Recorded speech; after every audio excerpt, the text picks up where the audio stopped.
I have Dennis on here. He's a credit repair. And before we get going, Dennis, I did mention something earlier, well, on this hour right here about credit cards. And I was Yeah. telling people the worst people to give credit cards to is to college students. Yeah. They will start spending, and then later on in life, when they want something, they realize they didn't pay something back, and all of a sudden, they're struggling. Yeah. And then I tell everybody, look out for those credit card rates of 35%, and people will fall for that. And when Definitely. they fall for that, it's a never ending cycle. You never finish paying for it. Nope. you know. Never. So everybody getting that balance. And I talked about. I had a friend of mine that he's not a friend anymore because I think he's mad at me. He was bragging about, I got this $500,000 house, I got this Mercedes, and I got this Cadillac, and I got this. I made it. I said, you didn't make it. He said, Nope. what you mean? You didn't make it? I said, you didn't make it. You're in debt, right? He said, yeah. What if you lose your job today? How are you going to be able to pay for that? Nope.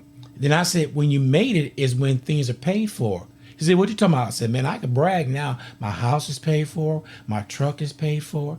All that's done. So I'm done. Hmm. So that's when you made it, is when you take responsibility for yourself and pay off of course, and then I told this one story.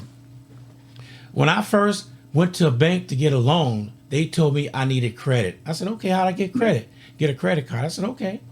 So I went out to go get a credit card, and they told me I couldn't get one because I have no credit. Yep. Yep. I'm sitting up here, I'm laughing at all this and said, it's almost like, and then what makes so bad nowadays that they didn't do back then, they run your credit for certain jobs. Yeah. For jobs, for everything, man. So, Yeah. Well, I let me get off my soapbox. I had to get that out. Ladies and gentlemen, I got Dennis here on. He is the financial guru on credit repair.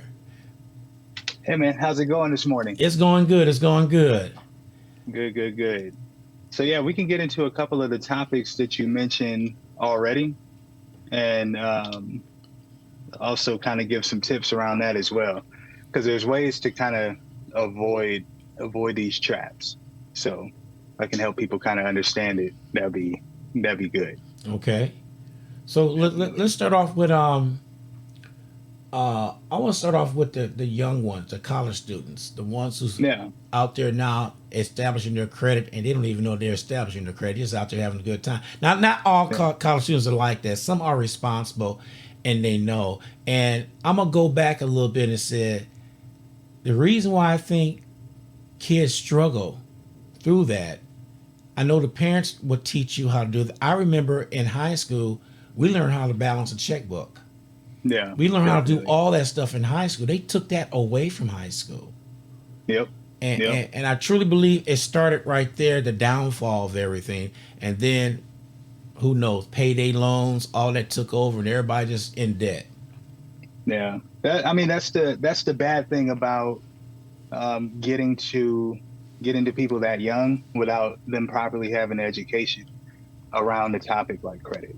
So people have like extreme pattern recognition in their life, and they recognize like what their parents do, what their grandparents did, and then they kind of just follow the trend. So if they're never taught about credit in the first place, then they don't know really how to react when it comes across as free money being given to you by a bank.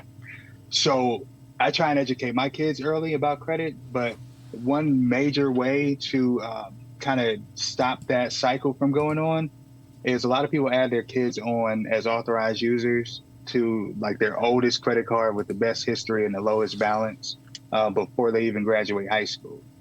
And then in some cases, they'll give them a card and give them a spending limit and explain to them the importance of paying back that spending limit so that you can build up different sets of pattern recognition. So that way, when they become, a college student, they graduate high school, they have a 750 credit score because they've already been added as an authorized user. So they have credit history. They've been shown how to manage that credit history. And then when they get their own first starter credit card, they're able to manage that properly because it's important to have. But a lot of people's first encounter with, using their social security for something is to get a loan for college. Yeah. And that's not going to build your credit like a credit card will. So just understanding how revolving credit works, how, making those payments on time, paying the entire balance off so you can avoid interest charges on the credit card is really important to learn at a young age. Really, really important. So what are some of the traps that's set up out there for students starting off going to college and stuff? I mean, I remember when I was in college, they had tables set up when you got there and you're signing up for classes. They have banks with tables out there, getting kids to apply for credit cards like right there on the spot. And these college credit cards will approve you as long as you have a .edu email address. So they're in place to approve everybody as long as you don't have outstanding debt and collections and stuff like that. As long as you have a college email, then they will approve you for the card. So Discover does that. A lot of credit unions do that. And then they'll get you the starter credit card with maybe like $500. They don't explain to you in real time what that credit card is for and how to utilize it. They just give you a credit card because banks get paid. Banks' worth is how many loans they give out. So if the bank that has the most loans out, they're technically worth the most money.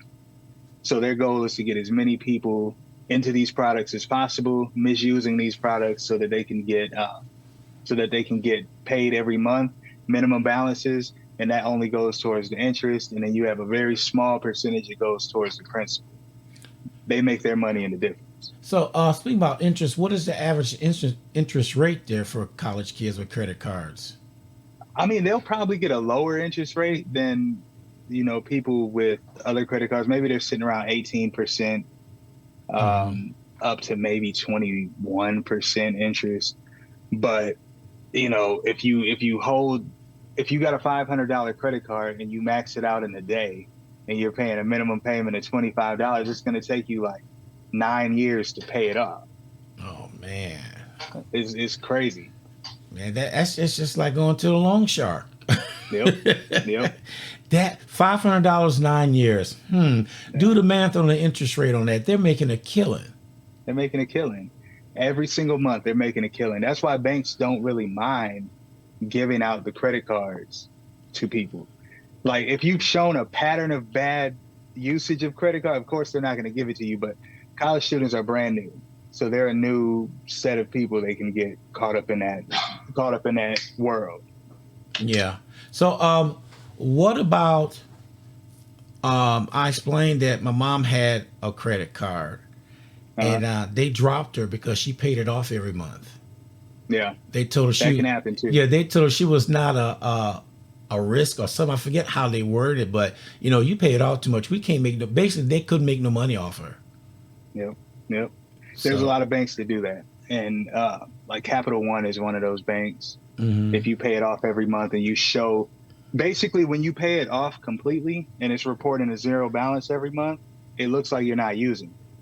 So if they think you're not using it, they're going to go ahead and close the card. So like I tell my clients to pay it off in full and show a good amount of months of pattern of having it at zero balance. But ideally you want to be around like 3% utilization. Okay. So like paying interest on 3% is not that bad, but it'll incentivize the credit bureaus the credit card companies to report it to the credit bureau. And then from there, you'll also be incentivized for the bank to keep your account active because it shows that you actually use it. Okay. Golly, didn't know that. So there's somebody coming in who have a 300 score. I'm just going to go rock bottom. Yeah. And they got some things on there with collection agency always calling. And the question that people ask, how long can a collection agency keep that on their books? So each state varies. There's a statute of limitations per state on how long a company can collect on debt. Let's say it's 4 years, okay? So usually a company will keep it around that 3-4 year mark, and then they'll sell it to another third-party collection agency, and then they'll kind of stretch that time out as long as they can. And then eventually somebody might get a payment from you, but maybe they paid $20 for the debt. And then let's say you owe $500. So they make a settlement with you for $200. So they turn $20 investment into $180 profit. It makes sense for the business, right? So um, a good tip, if you have a collection agency calling your phone, you want to make sure that, first of all, they stop calling your phone. So best thing to do is answer, and you tell them, hey, I don't consent to any phone calls from your company. Send all correspondence via mail, to get them to stop calling your phone every single day, because they'll call you from 7 o'clock in the morning till 9 o'clock at night, all day long, just to try to get a payment out of you. So you can stop those calls with that request. Then once they ask you, okay, what address should we put on it or anything like that, you don't update any information with the collection agency, because that's not the original holder of the debt. So you tell them, send it to whatever address you have on file, and if that's the correct address, I'll get the correspondence accordingly. But if it's not, then who's to say that this debt belongs to me in the first place? Yeah. And that's the argument there, and that's the loopholes that a lot of credit repair companies do. It's like, there's a discrepancy, and I need you to prove yourself. And if you can prove yourself, then I need you to prove that you've done everything right, per the Fair Debt Collections Practices Act, if you're actually trying to collect this debt correctly. And then it just goes on from there. So if somebody has a collection that's outstanding, stop the communication with the debt collector, get it in writing, see what they have on you, tell them to send all information that way. Okay. Wow. What about somebody just asked a question. What about a secure credit card? So secure credit cards are good, and so it depends on what you're trying to do with your credit and where you are, right? So a lot of people, when they come to me for like business funding, I'll steer them away from secured credit cards, because when you have secured credit cards on your credit report, banks are a little bit apprehensive to loan large amounts to you, because it looks like you're building credit. But if you're just getting started, or you're coming fresh out of credit repair and your goal is to start actually rebuilding your credit, then secured cards are good. I would get a secured card that graduates into an unsecured card. So you have like Capital One has a good secured card. Discover is usually the one that I send my clients to, because you can put $200 down, and after 5 one-time payments, they'll upgrade you to an unsecured card, and they'll give you that money back, and they'll give you a nice limit if you've been doing well with it. And then some credit unions do it as well. So they'll give you a secure credit card that will graduate into a unsecured card. That's kind of the direction to take with that. You get unsecured, and then as you build it up, maybe every 6 to 8 months, you add another credit card until you have 3 in rotation. And then usually a good 3 credit cards is all, somebody needs if they're not trying to do anything business wise. Okay. I want to go back what you said about the collection agencies, and Yeah. you pretty well answered that question. Before it runs out the time limit of 4 years, they sell it to somebody else. How long can that Yep. be sold down the line to each creditor who's calling you? I have a client right now that the debt is 20 years old. And they've been doing that for 20 years. They took a break for a while, and then it popped back up on their credit report. So I don't really know, like, legally how long they can do it, but they kind of do whatever they want.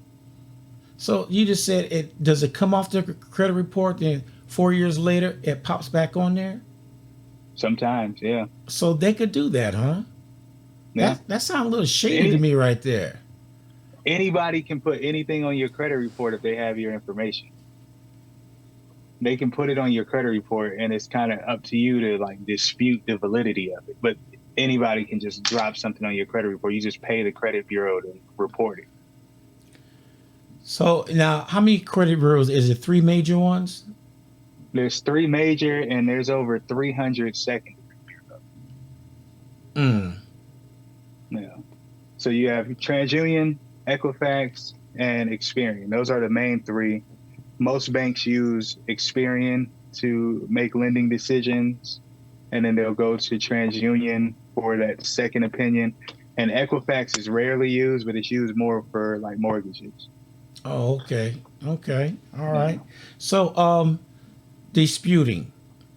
Mhm. Do you, when you want to dispute something, do you get it something from writing from them, or do you From send the from the creditor, whoever's sending you the information? If you want to dispute something, do you mhm. send them a letter, Yeah. or So how? I send letters. We either send them certified or not certified. It just depends on the situation. And then we'll send those to the credit bureaus. The credit bureaus basically, it's called e-Oscar um, validation, and and they're not supposed to do this, but they do it anyway. So they'll turn your dispute into like a 3-digit code, right? And Mm-hmm. they'll send that 3-digit code to the collection agency or the original creditor, whatever. And then they're going to send back another code to say if it's valid or not, if it matches in their system. And then after that, they're supposed to provide you with documentation as far as how they verify that information. Most of the time, they don't. So we dispute the validity of it, and then we dispute either if they don't respond or if they didn't send the correct documentation, original contract, things like that. So I have a list of like hierarchy of importance for Yeah. like what things to dispute it under. So when you dispute something, and they don't return in a in a timely manner, how do you get that Mhm. removed off the credit report? That's the issue. And that's why a lot of people hire credit repair companies, because you can send a dispute letter, and if there's nobody there to kind of push on them and hold them to that 30-day window, then there's really nothing that a consumer can do unless they know how to do it. Like you can contact agencies like CFPB and they can be a mediator for you. You kind of just have to lean on consistency at that point, because they do technically have 30 days to give you a response. But if they don't do it, who's gonna make them? Yeah. Yeah. Wow. So it's a game out there. That sounds like it's a little game, Yeah. like cat and mouse. You playing with them, and Yep. see what I don't get is, like you just mentioned, for 20 years they selling this down to different different collectors. It goes Yep. down the line. So Yep. I'm gonna say something that may sound crazy, but all that selling it to somebody else down the line, that debt's pretty well paid for. You know what I mean? Exactly. At that point, they didn't already had it paid for. Yeah, they sell it down the line, and you look at it, and man, we spent $1,000, and it was only $500 we were looking to get back. Yep. Yep. So And so it's like by the time company 5 gets it, they don't even have your information. They don't even know who you are. Like at that point, if you just dispute it, it'll fall off because they don't want to even spend the time to fight with you. They don't have enough information about that. oh man, that's Yeah. crazy. So somebody come to you, Mhm. and you sit down and talk with them, Yep. without saying your trade secrets. What is the when they come talk to you, what is the first thing you need from them? I know be upfront and honest with everything, but Yeah. besides that, what else do you need for them to be prepared for, or prepare them for? So what I do when I do a call with a incoming client, we'll do a credit audit over the phone. I'll have them get credit monitoring if they don't have it already, and I'll go through each account by account, ask them a little bit about it, and that way I can kind of understand why it's reporting on their credit report.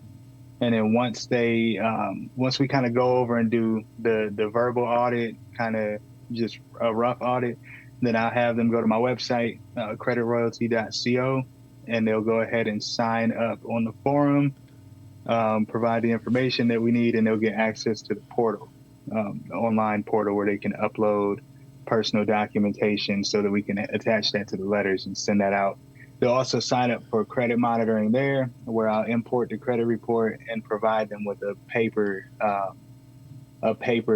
credit audit where they can read through and kind of understand the process of credit repair and where they stand um, as far as their credit. Then every 30 days, I try and do a phone call with them, kind of update them on what's going on, as well as send out an update in the portal that they can look at. So how long does it usually take to get everything rectified? I know it depends on the client, it depends on severity of it, but what is the normal you would think that it take to help repair before they get started over again? I do everything in 3-month increments. So I don't drag it out for like a year, 2 years, and stuff like that. Like whatever is going to come off is going to come off in 3 to 6 months, pretty much. And if it doesn't come off in 3 to 6 months, then we have to start doing deals with creditors. So whether that's a negotiate down a settlement in exchange for a deletion, just pay it off completely in exchange for a deletion, or whatever ways we have to do.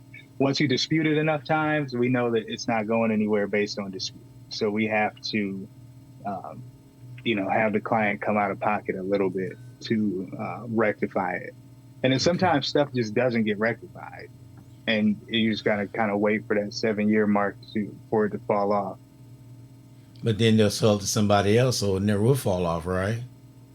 That's potentially can happen, but Yeah. at that point, like I can explain it to a client, like, look, this account is supposed to fall off in 7 years. If it comes back, just send a dispute letter showing the original date that it was originally put on your credit and say it's been longer than 7 years, and it's way past the statute of limitations. And it could come off that way. Yeah, it can come off that way. Oh wow. If it's been 7 years, all you have to do is let the credit bureau know this has been on there more than 7 years. You can even call them and tell them, and it'll come off. Oh wow. Just that simple, Yeah.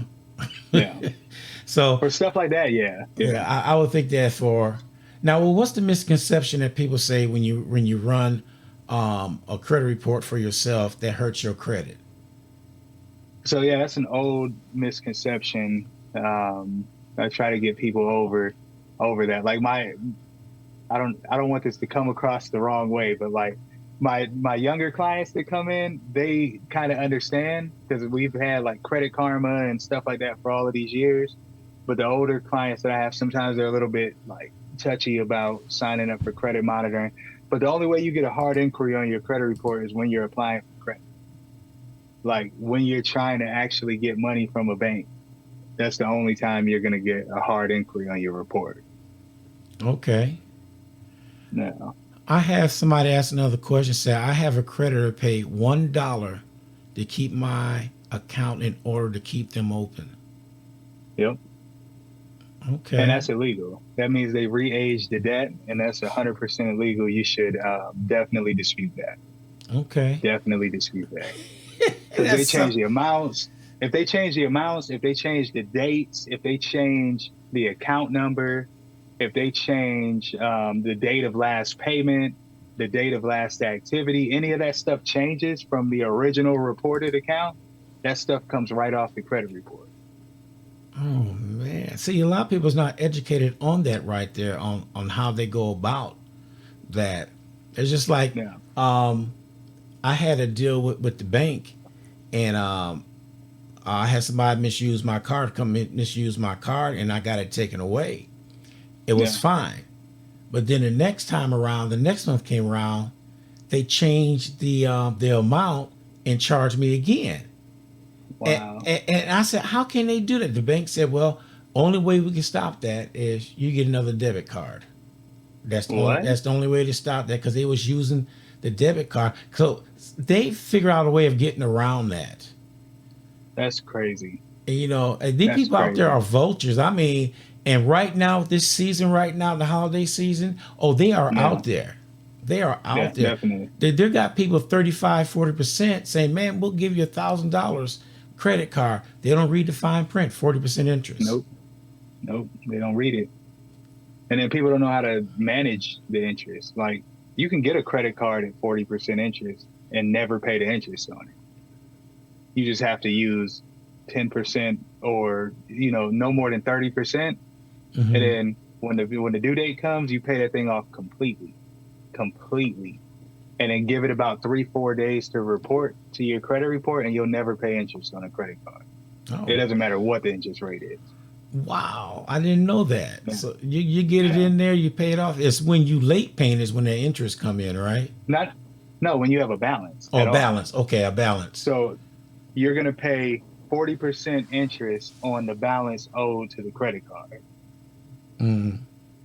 So if you owe $1,000, then that's 40% interest plus your normal monthly payment. So they're going to take 40% from that payment or more to put it towards the interest. And then the rest will go towards the principal. Oh man, boy, I'm in the wrong business. I'm in the wrong business. Man, Golly.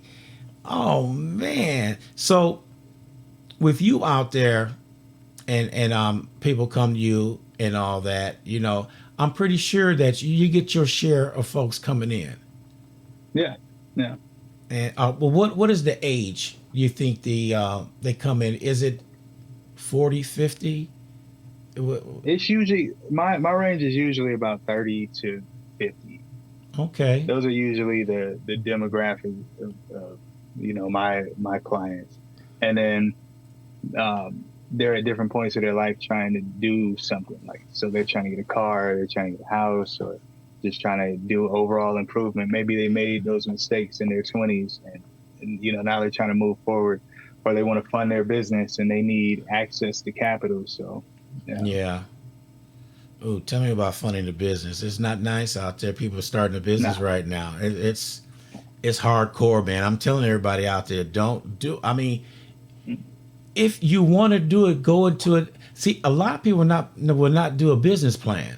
They say, Yeah. I want to do Yeah. a business and go out there. I said, okay. Yeah. What are you gonna have coming in? Because you got a lot going out and you have coming in. Exactly. You I mean, know. they did I read a report the other day that most 9 to 5 workers make more money than most business owners. And Wow. it's just the truth behind it. You're going to lose money for a really long time in business until you break into profitability. Oh man. Yeah. Oh man. I tell you what, that's something else. Well, my man, you got any last words you want to tell everybody how to get a hold of you, and any wisdom to tell anybody out there what not to do? Yeah, I'll go through a few things. So, a couple things. If you want to get in touch with me, creditroyalty.co. That's my website for my credit repair company. There's a contact form on there. We can schedule a call and go through any of your credit needs. And then also, if you're on Instagram, Credit Dentist, I have a lot of tips on there that I give people, a lot of videos that I do. So I'm really active on Instagram, and then through my website. And then as far as like wisdom goes, right now is really not the time to take out any loans, any new credit cards, any kind of debt. Stay more liquid when it comes to your money. So spend actual cash right now instead of going into debt. Now is also not the time to buy a home, so I'd hold off on that and just prepare your credit and save up, down payments, things like that, so you're not caught up in these high interest rates. Interest rates are supposed to be dropping around Q2 next year, so keep an eye on that. And yeah, that's pretty much. I said everything else. Well, that's nice to know. Don't start anything yet. Don't buy a house. And well, we all know that because it's outrageous. And usually, you about right like that. When it comes down to election year, that's time not to Yeah. do anything. You wait till it's Yep. over with, Yep. and then you got 2025 coming up after we go through, what is this, 2023? I'm sorry, no, 2024. Got the election. Yep. Then 2025 gonna come around. That's when you're gonna see things moving, if it's gonna move. Yeah, anything financial, any kind of financial improvement, it's not coming until 2025. Yeah. Like, they're going to drop interest rates. They're going to come down a little bit. I think they said like 2 or 3 points. Yeah. So you're still high at that point. Like, maybe instead of 8%, you're like 6%, which is still really high. You want to be around 3. So I'll wait to do pretty much anything until we finish the election, we see what the new economic policies are going to be, and then kind of just take it from there. I know I want a question I want to ask you. Mhm. If the interest rate goes down enough, should that be the time for people to refinance? It depends on what it goes down to, Okay. because interest rates were crazy low, like 3-4 years ago. Like Mhm. they were incredibly low, and people got really really good mortgages. So I wouldn't mess with refinancing right now. I wouldn't mess with refinancing until you get a better rate than you paid, or at least near that Yeah. rate. Okay. Yeah, don't do it right now. I got a buddy of mine. He has a duplex, and he was looking to refinance it, and I think he's sitting at 3.5%. And when he went to the bank to refinance it, they quoted him 7.5%. Ooh. Yeah, and he's like, "Nah, I'll just hold on to Yeah, it I right now." would He wanted too. to, yeah, he wanted to pull some cash out, but not right now, man, not right now. Yeah, that's double than what he's doing right now, basically. Yep, Bank said, yep, "Come on, sign. Come on, you refinance. We'll leave that 3.5 yep, alone. We'll give it to you for 7.5." You know. exactly. All right, my man. I enjoy you getting on today, and we're gonna look forward next time around to get you on in the studio, and we Yeah, want yeah, we want to dig deep into the kids. Matter of fact, I probably have some college students in there for asking okay, questions and stuff, and make it an open forum so yeah, they get it firsthand from you on what not to do and what to do. yep. Let's do it. Let's do it. I've made plenty of mistakes, so I think I had a little bit of experience in that can help them out a little bit. Good, good. All right, Dennis, you take care, and we'll catch you All right, you down the too, man. line. Okay. All right, have a good one. All right, you too.